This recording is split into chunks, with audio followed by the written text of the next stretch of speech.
Hello students, my name is Puneet Dogra. Welcome to study Khazana. आज हम probability की मिसलेनियस करेंगे और मिसलेनियस करते ही खत्म करेंगे प्रोबेबिलिटी को, और यहां पे हमारा सिलेबस पूरा कंप्लीट हो जाएगा। बट उसके बाद बची सप्लीमेंट्री जो 2-3 एक्सरसाइज की है, सभी की मिला के वो मैक्सिमम टू मैक्सिमम 1 या 2 लेक्चर के अंदर कवर हो जाएगी। तो यहां पर आपका जब सिलेबस कंप्लीट होगा तो आप आगे चल सकते हैं, आगे बढ़ सकते हैं, कोई प्रॉब्लम नहीं आएगी उसमें। ठीक है, तो हम लोग स्टार्ट करते हैं। स्टार्टिंग अबाउट सबसे पहले probability. What is probability? Probability की मिसलेनियस क्या है, सबसे पहले तो इसके बारे में थोड़ा सा डिस्कशन करते हैं।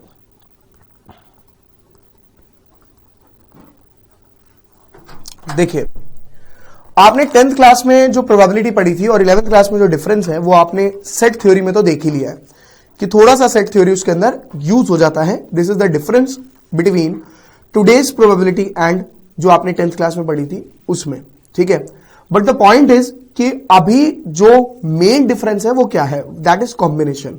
आप लोगों ने जो 10th क्लास में क्वेश्चन करे थे, एक बार 10th का क्वेश्चन देखना जरा। मैं क्वेश्चन लिख रहा हूं, जैसे कि आपको बोला जाता होगा find the probability of red ball. आप इसको रेड बॉल बोल लो, चाहे और 1 सेकेंड, और अ रेड बॉल बोल लो। ठीक है, if 7 red and 8 green ball, total हमारे पास इतनी है। तो आप कहते थे sir probability of red ball is 7/15। चाहे अ रेड बॉल बोले चाहे रेड बॉल बोले, there is no difference between red ball and a red ball. But 11th class में क्या डिफरेंस आ जाता है? Find the probability of 2 red balls if 7 red and 8 green balls। अगर 7 red है और 8 ग्रीन बॉल्स हैं, बच्चे 2 रेड बॉल्स हमें फाइंड आउट कर रही हैं। This is the specific part of this question, कि आपको स्पेसिफिकेशन दे दी कि 2 रेड बॉल की प्रोबेबिलिटी आपको बतानी है। What is the probability of 2 red balls? ठीक है ना, यहां पे 2 की बात हो रही है, 1 की बात नहीं हो रही, या सारी रेड की बात नहीं हो रही है। यहां पे आपको क्या करना पड़ेगा, आपको स्पेसिफाई कर दिया कि आपको 2 बॉल्स फाइंड आउट करनी है। फाइंड आउट करनी है, देखते हैं सर क्या होगी प्रोबेबिलिटी। सर आपके बैग के अंदर 7 तो लाल है और 8 ग्रीन है। 7 red and 8 green balls are present. अब 1 रेड निकाली, सबसे पहले कितनी रेड निकाली? 1 रेड। भैया 2 बॉल्स निकालनी है मेरे को, एक एक करके निकालूंगा ना। तो पहले मैंने 1 रेड बॉल निकाली। जब मैं 1 रेड बॉल निकालता हूं तो प्रोबेबिलिटी ऑफ रेड बॉल या 1 रेड बॉल इज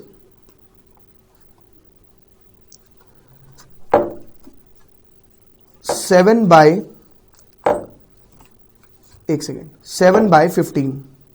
ठीक है, अब आपने रेड बॉल निकाल ली, रेड बॉल निकाल दी और साइड कर दी। अब आपके पास बच जाती हैं कितनी रेड बॉल्स? अब आपके पास बच जाती हैं 6 रेड एंड 8 ग्रीन। ग्रीन में तो कोई चेंज नहीं है, तो probability of second red ball is 6/14। ठीक है, इन दोनों को प्रोबेबिलिटी ऑफ 2 रेड बॉल्स, हमें स्पेसिफाई जब भी दोनों की कंबाइंड प्रोबेबिलिटी निकालनी है तो ऐड नहीं करते हैं, मल्टीप्लाई करते हैं। This is your final answer. Probability of 2 red ball, पहली रेड बॉल निकाली तो 7 रेड बॉल्स थी, डिवाइड बाय टोटल 15 थी, 1 निकल गई, हटा दी, बची 6/14। ठीक है, तो इस तरीके से कर सकते हैं। एक और क्वेश्चन देखिए, अगर मैं आपको बोलूं अ डेक ऑफ 52 कार्ड्स, मतलब 52 कार्ड की गड्डी है एक। Find the probability of 3 spades. 3 spades आने की प्रोबेबिलिटी क्या होगी?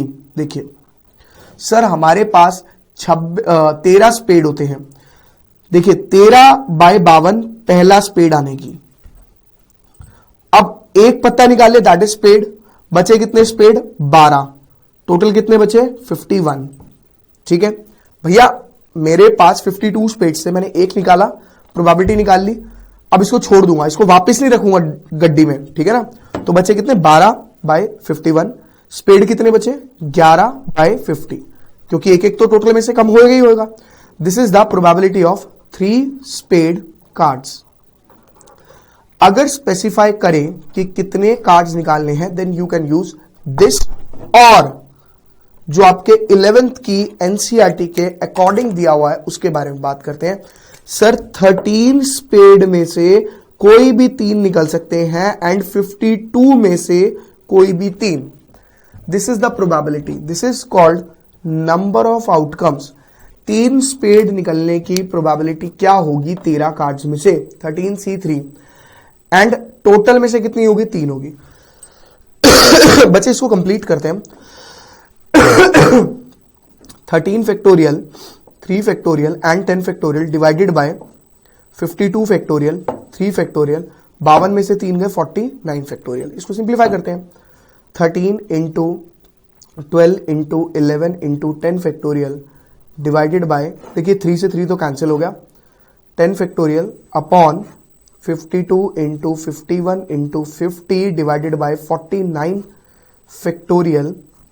तो बच्चे जो आपको स्कूल्स में बताया जाता है या बाकी जगह पे बताया जाता है, उसमें आपको एक्सप्लेन नहीं किया जाता कि क्यों हमारा कॉम्बिनेशन और कैसे हमारा कॉम्बिनेशन लगता है।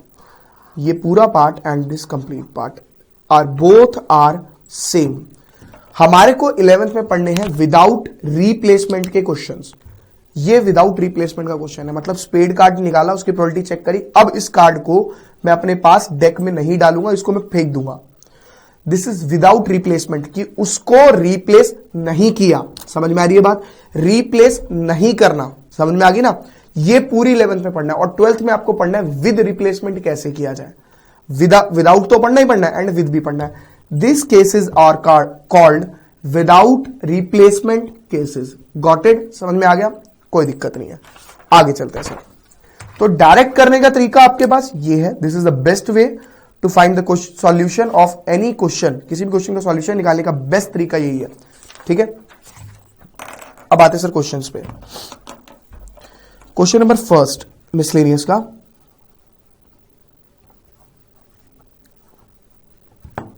a box contains 10 red marbles, 20 blue and 30 green marbles। 5 marble आपने ड्रॉ करे हैं, स्पेसिफाई कर दिया 5 आर ड्रॉन।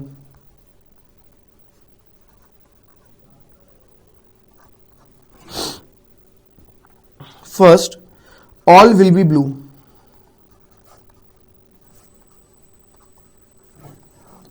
देखिए सर, नंबर ऑफ आउटकम्स जो आपका होगा, ब्लू कितने हैं? 20 और उसमें से 5, and total number of outcomes आपका क्या होगा?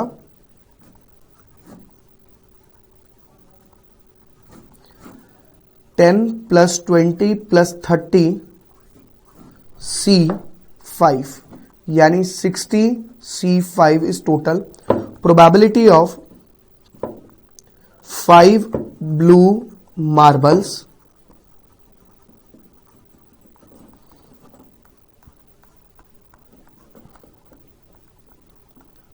Got it.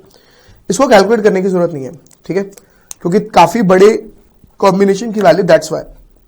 अच्छा, इसके अंदर अगर हम वो वाला कॉन्सेप्ट लगाते 20/60 है ना, उसके बाद 19/59, उसके बाद 18 वगैरह वगैरह, तो उतना मल्टीप्लाई कौन करता? मतलब आप इसको ऐसे भी कर सकते हो कि 20/60, पहले कोई भी एक रेड निकाले, ब्लू की प्रोबेबिलिटी 20/60।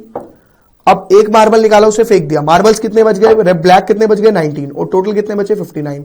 फिर 18/58, फिर 17/57, ठीक है, 1 2 3 4 और एक और 16/56। इतना मल्टीप्लाई कौन करेगा यार? नीचे इतना मल्टीप्लिकेशन नहीं करना है, ठीक है, नोट कर सकते हो आप इसे। नेक्स्ट क्वेश्चन पर आते हैं।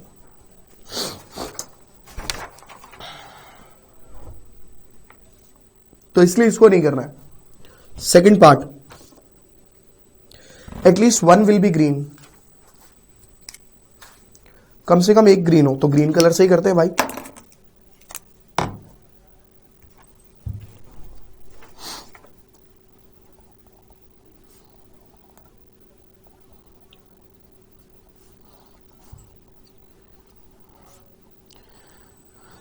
बच्चे एटलीस्ट वन ग्रीन के अंदर बहुत सारे केसेस बनते हैं, उन केसेस को हमें समझना जरूरी है। देखिए, जैसे मैंने आपको बोला कि मैं बैच तब शुरू करूंगा जब एटलीस्ट 30 स्टूडेंट्स होंगे, एटलीस्ट 30।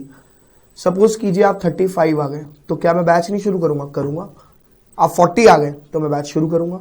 बट अगर आप 29 आए तो क्या मैं बैच शुरू करूंगा? नहीं। अगर एटलीस्ट बोला जाए तो वहां से शुरुआत करते हैं एंड बढ़ाते रहते हैं, बार बार कंटिन्यूअसली बढ़ाना है। एटलीस्ट वन ग्रीन भी हो सकता है, 2 ग्रीन भी हो सकता है, 3 ग्रीन भी हो सकता है, 4 भी हो सकता है एंड 5 भी हो सकता है। 5 इज द लिमिटेशन, क्योंकि 5 ही मार्बल निकाले गए हैं, तो मैक्सिमम बहुत अच्छी किस्मत है तो ग्रीन आएगा। ठीक है, 5 ग्रीन आएंगे। अब देखिए सर, केस फर्स्ट,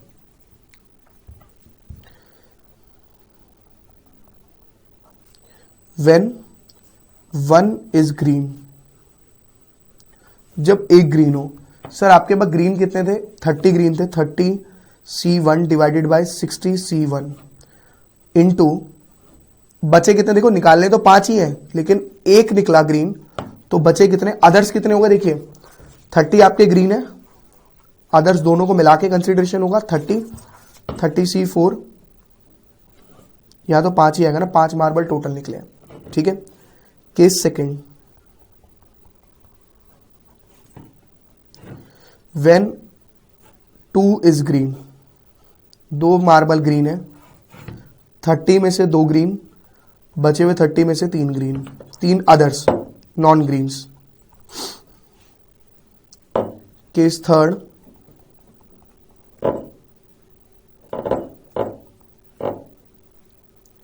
तीन ग्रीन मार्बल हो, 30 में से 3, 30 में से 2 डिवाइड बाय 60 C5।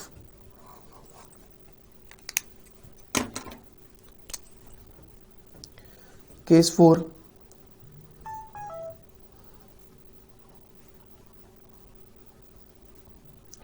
जब 4 ग्रीन हो,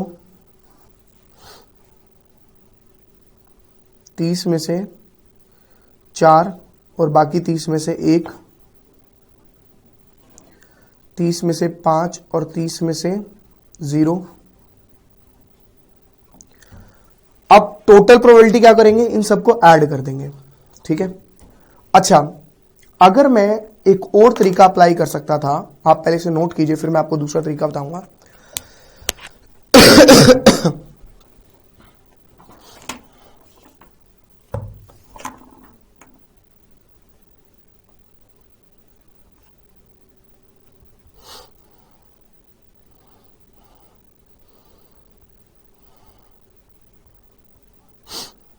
देखिए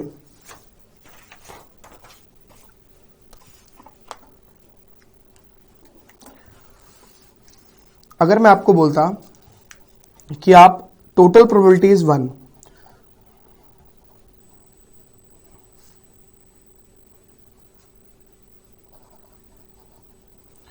अगर मैं आपको बोलता 1 में से माइनस कर दो प्रोबेबिलिटी ऑफ नॉन ग्रीन, सारे ग्रीन लेने ना आपको, 1 2 3, तो 0 वाले को माइनस कर दे दो, 30 में से, ये 30 है, अदर 30, अदर 30 अदर्स, जैसे कौन कौन से? रेड और ब्लू, उनमें से 5 और 60 में से 5। This is the total probability of the question. Note कर सकते हो आप, दोनों में से कोई भी अप्लाई कीजिए, आपके ऊपर है। जरूरी नहीं है कि आप यही वाला मेथड अप्लाई करेंगे जो मैंने कराया, आपके ऊपर डिपेंड करता है। Which method do you want to use?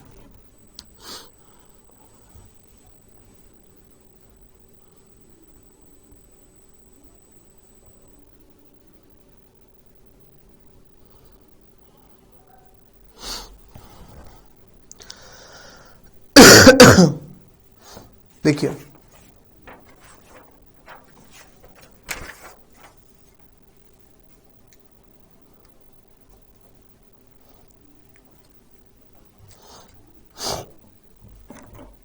Question number second, 4 cards are drawn from a well shuffled deck of 52 cards. 3 diamond plus 1 spade निकालना है। 3 डायमंड, सर डायमंड कितने होते हैं? 13 में से कोई भी 3 डायमंड हो सकते हैं इनटू एक स्पेड, स्पेड भी 13 होता है, 13C1 डिवाइड बाय 52C4।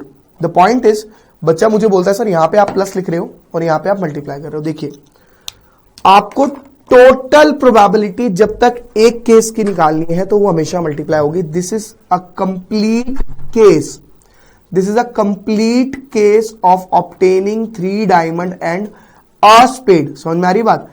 इसलिए ठीक है, ठीक है, तो ये चीज ध्यान रखें प्लीज। नेक्स्ट क्वेश्चन, हाँ 3 डायमंड एंड अ स्पेड, ठीक है। क्वेश्चन नंबर 3 कहता है एक डाइस के 2 फेस पर 1 लिखा है,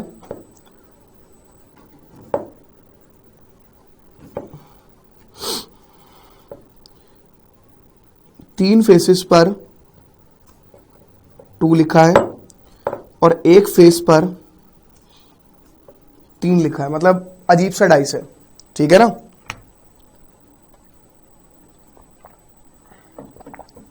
डाइस को एक बार रोल किया जाए, what is the probability of getting 2 आने की प्रोबेबिलिटी क्या है? देखो 2 कितने फेसेस पर लिखा? 3 बार, तो 3/6 first part. Second part probability of 1 और 3। बेटा 1 और 3 मतलब probability of 1 plus probability of 3 minus 1 intersection 3। क्या 1 इंटरसेक्शन 3 का भी कुछ हो सकता है? क्या डाइस फेंको 1 और 3 दोनों आ जाए? Not possible. तो ये तो 0 होगी, म्यूचुअल एक्सक्लूसिव इवेंट है। 1 आने की प्रोबेबिलिटी, 1 कितने फेसेस पे लिखा है? 2/6। 3 कितने फेसेस पे लिखा है? 2/6। This is your answer. इसको सिंप्लीफाई करेंगे आप पूरा, ठीक है। थर्ड पार्ट नॉट 3, नॉट 3 या तो 3 के माइनस कर दो या कंसीडर उन्हें कर लो 4/6, 1 और 2 वाले को, ठीक है ना। नोट कर लीजिए फटाफट से।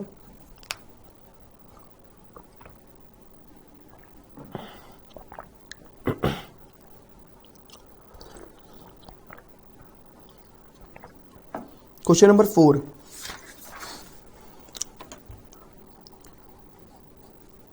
देखिए एक सर्टेन लॉटरी में 10,000 टिकट्स हैं।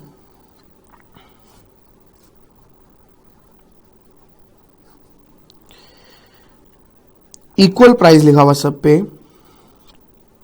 ठीक है। What is the probability of not getting a prize? आपका प्राइज ना आए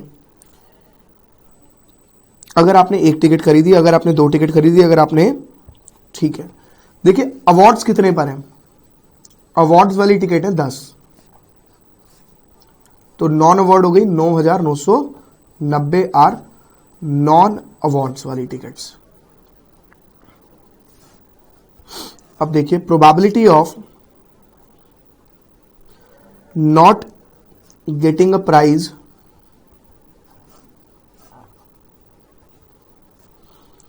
इफ बाय 1 टिकट, अगर 1 टिकट खरीदी जाए तो बच्चे प्राइज इनमें से लगेगा। समझ रहे हो मेरी बात? इनमें से लगेगा, दैट इज 9,990 में से 1 टिकट खरीदी होगी कोई, इन्हीं में से हाथ में आई होगी ना, और 10,000 में से 1 दिख गई, तो इसकी वैल्यू 9,990 होती है डिवाइड बाय 10,000। ये आपको ये प्रूफ करता है कि आप 10th क्लास में भी कॉम्बिनेशन लगाते थे लेकिन आपको पता नहीं होता था कि आपने लगाया। देखिए कैसे, अगर मैं बोलता कि अगर आपने 1 टिकट खरीदी है तो प्राइस ना लगे, तो आप बोलते सर 9,990 डिवाइडेड बाय 10,000, तो भैया ये वही तो है कि उसमें से 1 आई है।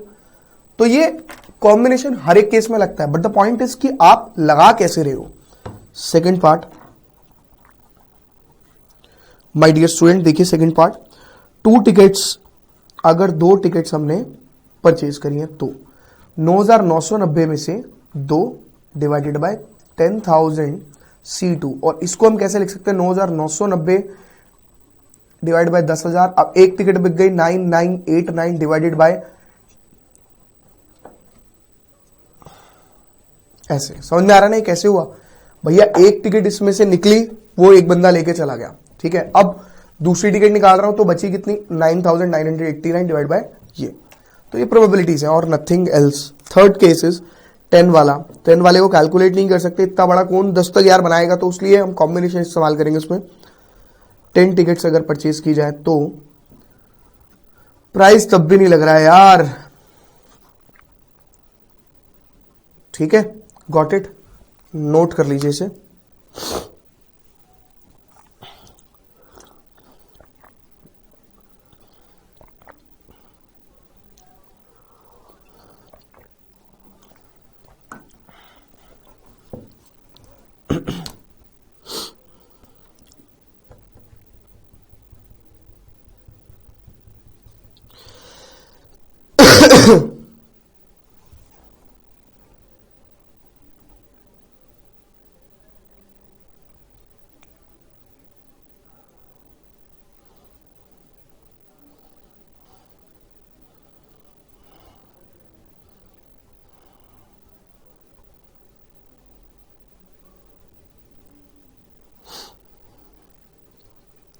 क्वेश्चन नंबर 5,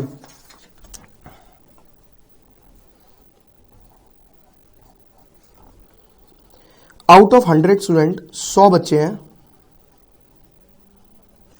दो सेक्शन में डिवाइड कर रखा है 40 और 60 का। एक सेक्शन 40 का है और दूसरा सेक्शन 60 का है। अगर तुम और तुम्हारा दोस्त एंटर करें इन द सेम सेक्शन, उसकी प्रोबेबिलिटी क्या होगी? Probability of entering in same section. बच्चे देखिए, ऐसा हो सकता है कि आप 40 वाले में एंट्री कर जाएं, है ना, और ऐसा भी हो सकता है कि आप 40 वाले में एंट्री ना करें। तो 40C2 और 100C2 अगर आपने एंट्री कर ली इस वाले में, ये पूरा एक केस हो गया, समझ में आ गई? क्योंकि दोनों बच्चों की बात करनी थी प्रोबेबिलिटी की, सर दोनों की बात यहां पर हो चुकी है, तो यहां पे मल्टीप्लाई नहीं होगा, प्लस होगा।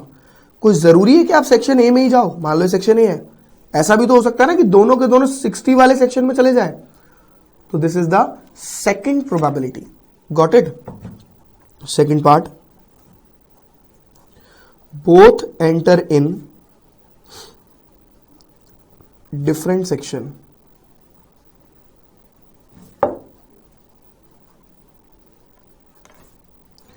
चालीस में से एक डिवाइडेड बाय 100C2। अब एक बात बताओ, क्या दोनों बच्चों की बात हो गई? नहीं, एक ही की बात हुई है। तो यहां पे मल्टीप्लाई जो होगा, जब तक दोनों का नहीं होता, ये एक केस बनेगा कि एक घुस गया 40 वाले में, दूसरा घुस गया 60 वाले में। Clear? Next question, question number 6 is very very important question.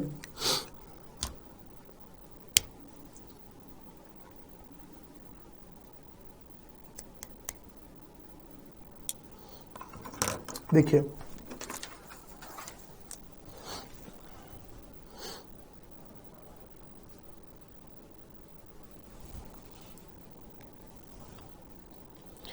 तीन लेटर्स हैं डेडिकेटेड टू 3 पर्सन, 3 लोगों को 3 लेटर हमें देने हैं और एनवलप पे एड्रेस लिखा हुआ है सबके। The letters are inserted into the envelope at random so that each envelope contain exactly one letter. Find the probability that at least one letter in the proper envelope. देखिए क्या हुआ, 3 letter थे मेरे पास, वो तीनों लेटर मैंने envelope में डाले और प्रॉब्लम ये हो गई कि मुझे ये नहीं पता कि कौन सा लेटर मुझे किस में भेजना था, मतलब कौन सा लेटर मुझे किस में डालना था। Find the probability that each letter contain exactly, मतलब तीनों उसी में जाएं, सही में जाएं। तो देखिए, सबसे पहले तो आपको प्रॉपर केसेस बनाने पड़ेंगे। आप बनाएंगे एनवलप 1, एनवलप 2 और एनवलप 3। ये 3 एनवलप हो गए। एनवलप 1 में मान लो किस्मत बहुत बढ़िया थी, बहुत बढ़िया थी, और एनवलप 1 में लेटर 1 चला गया, एनवलप 2 में लेटर 2 चला गया और एनवलप 3 में लेटर 3 चला गया, बहुत बढ़िया। लेकिन सर ऐसा भी तो हो सकता है एनवलप 1, एनवलप 2 एंड एनवलप 3 कि एनवलप 1 में लेटर 1 चला गया, ठीक है, बट यहां पर थोड़ा सा प्रॉब्लम हो गई, ठीक है, लेकिन इसके सारे केसेस आपको बनाने पड़ेंगे। देखिए कैसे।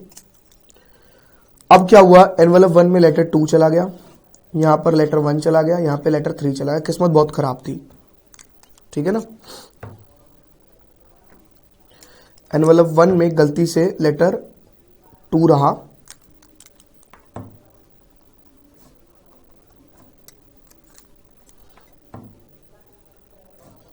हर एक के दो दो केस बन रहे हैं। जब लेटर 1 है तो उसके 2 केस, लेटर 2 है तो उसके 2 केस, एंड ऑब्वियसली कि लेटर 3 होगा तो उसके भी 2 केस बनेंगे।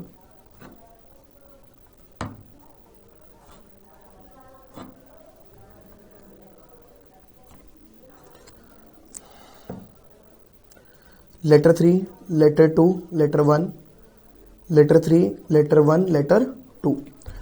Eight least 1 letter in the proper envelope, कम से कम एक लेटर तो सही जगह पर ही जाए।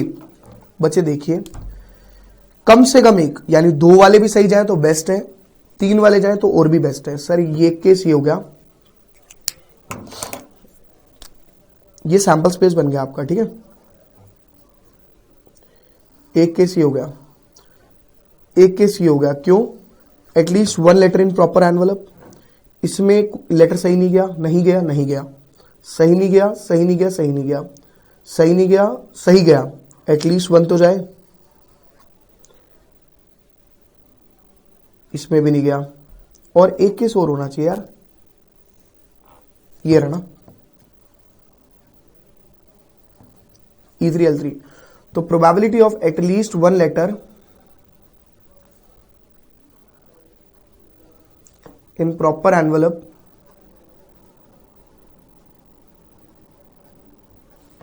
फोर बाय 6 यानी 2/3। और कोई पार्ट दिया, देखिए बच्चे, अगर मान लीजिए यहां पे 4 एनवलप का केस कर देता तो आप क्या करते? तब आप फंस जाते। दैट मीन्स आपको सिर्फ और सिर्फ नीचे जो 6 आया ना, दिस इज 3 फैक्टोरियल। भैया 3 एनवलप है, मैं अगले पेज पे आपको इसको समझाता हूं, आपने ये नोट ही कर लिया होगा। आपने 3 एनवलप कर दिए फिक्स, एनवलप 1, एनवलप 2, एनवलप 3। अब 3 में से कोई भी एक लेटर जा सकता है, 2 में से कोई भी एक में से कोई एक। दिस इज टोटल, ये टोटल हो गए। अब at least 1 letter in the proper envelope, कम से कम एक लेटर तो प्रॉपर एनवलप में जाए। तो मान लो E1 का L1 में चला गया, मतलब ये तो सही हो गया, और बाकी इन 2 में से कोई भी एक में से कोई भी एक। यहां तो फिक्स कर दिया मैंने लेटर 1 कि लेटर 1 सही जा चुका है, तो कितने केस हो गए इसके? 2, ठीक है। ऐसे ही अगर मैं बात करूं कि E2 के अंदर L2 एंट्री कर गया, एक केस ही हो गया, ठीक है। तो 2 में से कोई एक में से कोई एक, कितने केसेस हो गए यहां पे? 2, क्योंकि मल्टीप्लाई होता है ना। बट लास्ट वाले केस में नहीं लेना।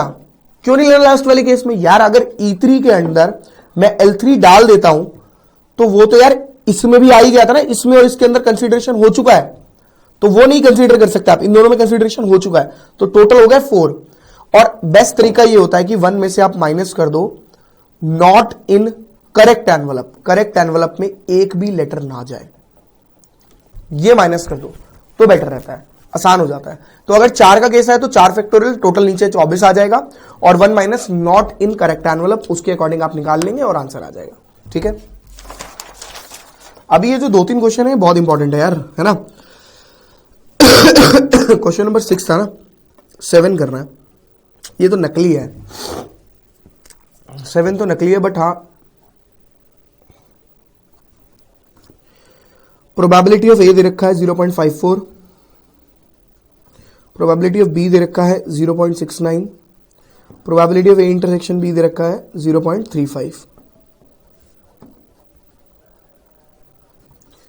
ए प्लस बी माइनस इंटरसेक्शन, ठीक है।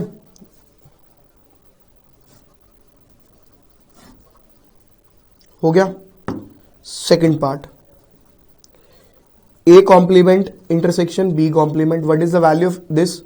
1 माइनस, सॉरी पहले तो ए यूनियन बी का होल कॉम्प्लीमेंट बन जाएगा ये, और 1 में से माइनस कर देंगे, और ए यूनियन बी आपने यहां से निकाल ही लिया है, ठीक है ना। थर्ड पार्ट है, ये भी हम डिस्कस कर चुके हैं, पहले थर्ड ही कराऊंगा, फोर्थ नहीं कराऊंगा, फोर्थ तुम खुद करोगे। ए बी, उसने बोला है ए इंटरसेक्शन बी कॉम्प्लीमेंट, ए मतलब ये पूरा,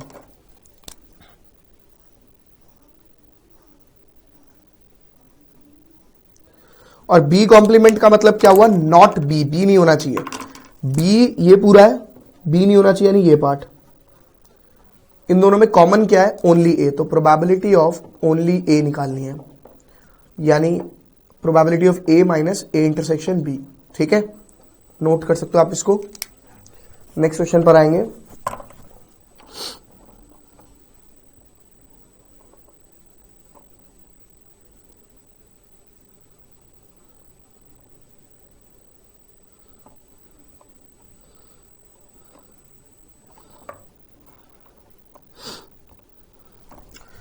question number 8,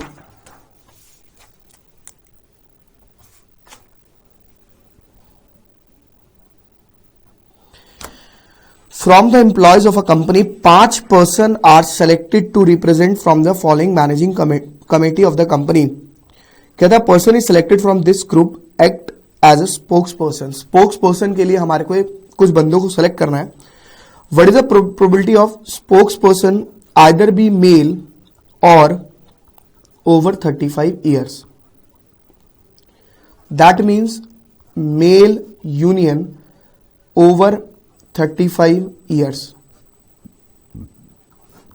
Probability of male plus over 35 years minus probability of male intersection 35 years. ठीक है, मेल कितने हैं देखो, मेल एक तो हरीश मेल है, एक रोहन मेल है, एक सलीम मेल है, तो 3/5 प्लस ओवर 35 ईयर, 35 साल से अबव कौन कौन है, एक तो शीतल है और एक सलीम है, तो दैट इज 2/5 माइनस मेल भी और 35 साल का भी हो, मेल एंड 35 ईयर, देखो 35 ईयर मेल, सलीम को माइनस कर देते हैं, तो दैट इज माई 5 में से एक गए, 4/5 इज द प्रोबेबिलिटी। नकली क्वेश्चन, समझने वाली चीज है और कुछ नहीं है यार। क्वेश्चन नंबर 9 बहुत बढ़िया क्वेश्चन है, बहुत बढ़िया। बस 2 क्वेश्चन बचे, 9 और 10, दोनों बढ़िया है, दोनों इंपॉर्टेंट भी है।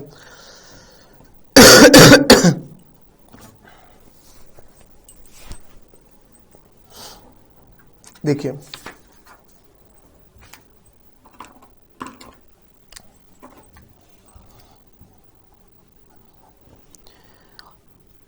कहता है अ 4 डिजिट नंबर ग्रेटर देन 5000, 5000 से ग्रेटर 4 डिजिट का नंबर यूज करना है 1, 3, 5 एंड 7। ओके, रिपोर्ट मामला है। What is the probability of forming a number divisible by 5, 5 से डिविजिबल होना चाहिए, डिजिट्स वर रिपीटेड, डिजिट्स रिपीट भी करनी चाहिए। देखिए 4 डिजिट का नंबर है, ठीक है, डिविजिबल बाय 5 यानी वो तो बात की बात है, पहले टोटल निकालते हैं, टोटल नंबर्स यानी टोटल नंबर ऑफ आउटकम्स, ठीक है, दैट इज इक्वल टू, यहां पे 5 और 7 के अलावा कुछ नहीं आ सकता, 2 में से कोई एक, इन दोनों में से कोई भी एक कट गया, बचे कितने, 1, मान लो 7 आ गया, 1, 2, 3, 4, 4 में से कोई एक, 3 में से कोई एक, 2 में से कोई एक, 4 के 12 दूनी 24 into 48, 48 is the total number of outcomes. Yes,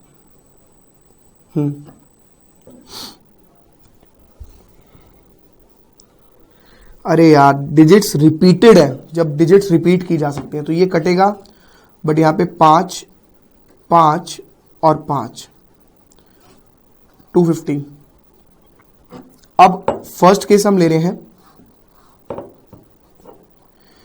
number is divisible by 5 and 0। देखिए 5 और 0, मैंने यहां पे पहले 5 को फिक्स किया, जो नंबर 5 से डिवाइड होते हैं पहले मैंने वो रखे।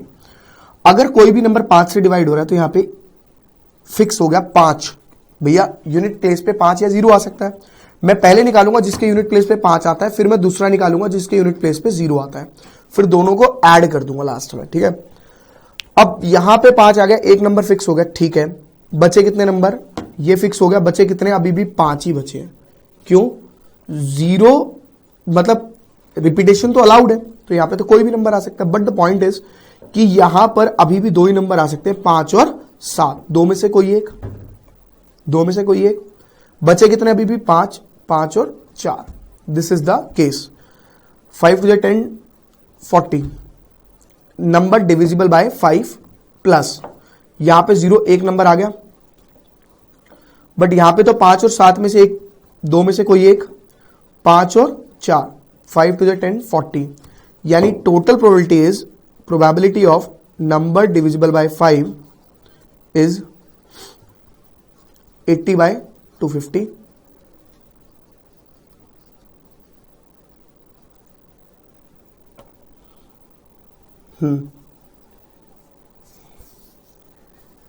बट हमने कुछ एक्स्ट्रा ले लिया क्या? I think so.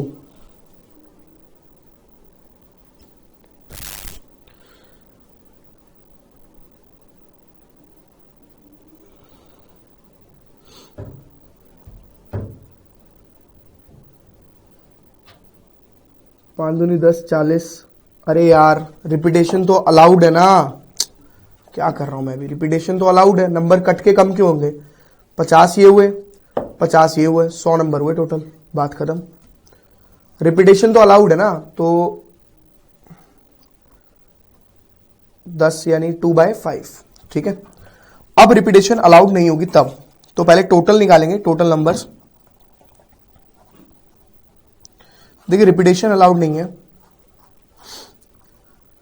यहां पे तो 5 और 7 में से ही कोई एक आना चाहिए, दो में से कोई एक कट गया, बचे 4 3 2, 4 3 12 दूनी 24 इंटू 2 48, ठीक है।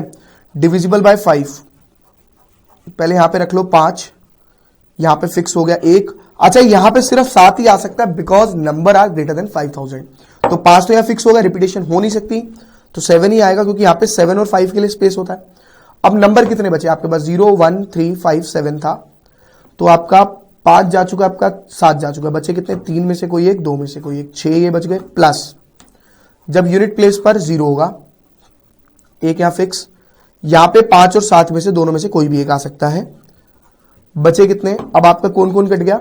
0 1 3 5 7 में से 5 गया, आपका 0 गया, 1 2 3, 3 में से कोई एक, 2 में से कोई एक, 3 2 6 2 12, तो 18/48 इज द आंसर। इसको रिड्यूस कर लीजिए, 6 3 6 8, 3/8 इज द प्रोबेबिलिटी। ये पूरा एक केस है ना, जब डिविजिबल बाय 5 से बात करी जाए तो। खत्म है बस आपका सिलेबस, अभी एक क्वेश्चन और बचा है।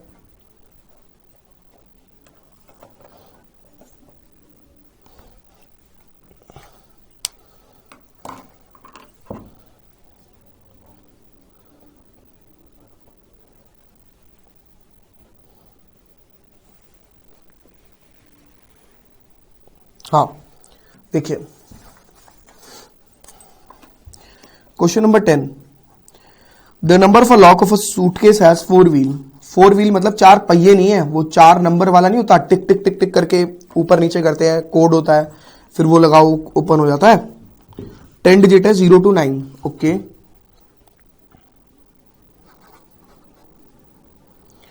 The lock opens when a sequence of 4 digit with no repeats. Repetition नहीं है, लॉक तभी ओपन होगा जब आपका वो नंबर लग जाए, ठीक है यार। यानी खोलने का तरीका तो एक ही है, number of outcomes of opening the suitcase